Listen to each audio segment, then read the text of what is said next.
up mga singkit? Welcome back to my YouTube channel! So mga kasingkit, for today's video ay i-review natin ang mga na-order kong cat supply galing Lazada and Shopee. So mga kasingkit, i-review natin to kahit wala na akong pusa.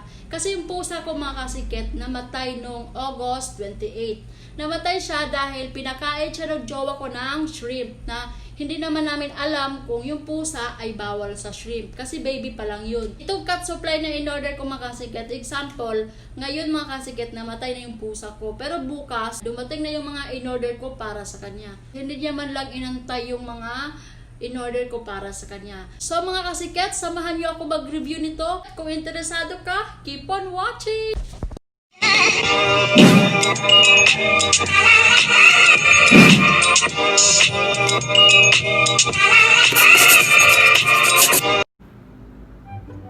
So ito, nasira na yung karton niya. So mga kasikit, start na tayo. Una ay cat food. Ito, ang in-order ko dito ay 2 kilo. Ayan.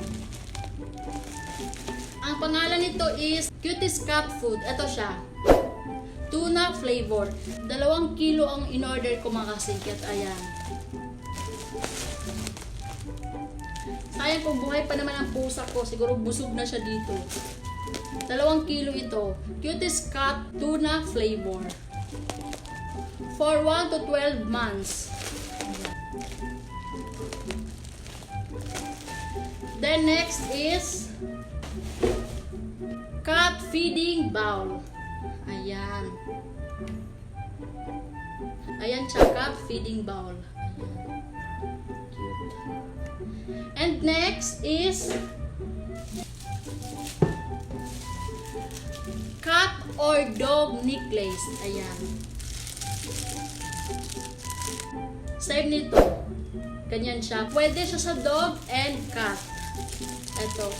4 yung in-order ko mga singkit. Color red, parang dark blue, then sky blue ata to. Basta blue. Yan, then pink. Sayang talaga kung hindi pa namatay yun, sinuot niya na to. And then, eto. Yan siya. Cat brush. Ganito siya. Kung paliliguan mo yung cat mo, ibabrush mo ng ganito. So, ganito paggamit nito.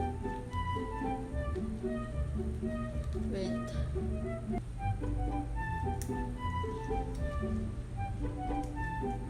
Ganyan. And then, cat shampoo. Pwede rin siya sa dog. Ito ay, ito siya. Ito siya makasigit. Ang pangalan nito ay Lavender Cat Shampoo with Conditioner. Madre de Cacao. Ang mga shampoo talaga ng mga cat, mga kasikit at saka dog ay Madre de Cacao para okay yung balahibo nila. Kung ito ang gagamitin mo, Madre de Cacao. Ayan. Then may kasama siyang sabon na bar. Ayan. Kasama na to dito.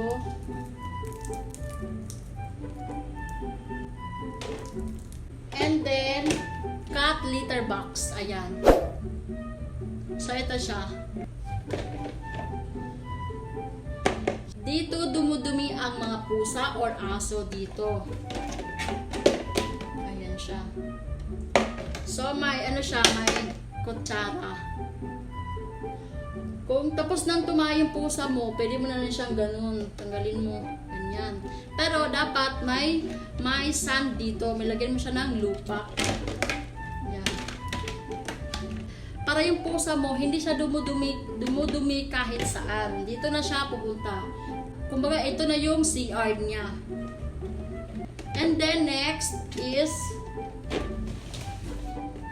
so ito na yung panghuli mga kasikit. Ito siya. Cat litter sand. Ito ay yan.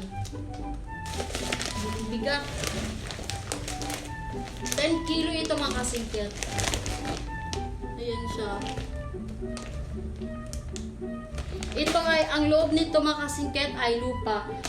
Tapos kung dudumi yung pusa mo dito, lagyan mo ng cat litter sand.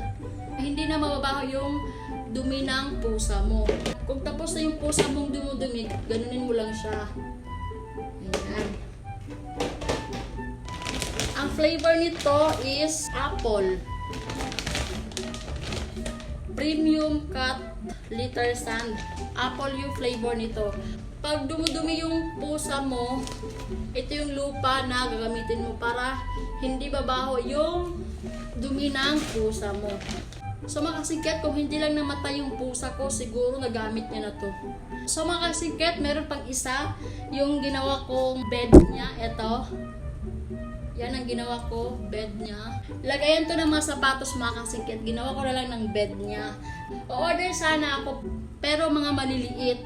Tapos, yung mga comment nila puro low quality. So hindi na lang ako umorder ng cat bed. Ito, gumawa na lang ako ng cat bed. Ayan. So mga kasingket, kahit patay na yung pusa ko, hindi ko pa rin kinancel. Kinuha ko pa rin sa delivery boy kasi kawawa naman din sila, mabigat to. Nag-order ako tapos kakancelin ko lang. So dapat i-receive ko na lang. So kahit wala na akong pusa, malay mo bukas or pangalawa may pusa na ako. Baka may magbigay ng pusa sa akin, di ba? So mga kasingket, kung wala akong mahanap na pusa, siguro ibibigay ko na lang to sa inyo kung may pusa din kayo, kung wala akong mahanap na pusa. So mga kasingket, hanggang dito na lang ating review. Thank you for watching. See you on our next video!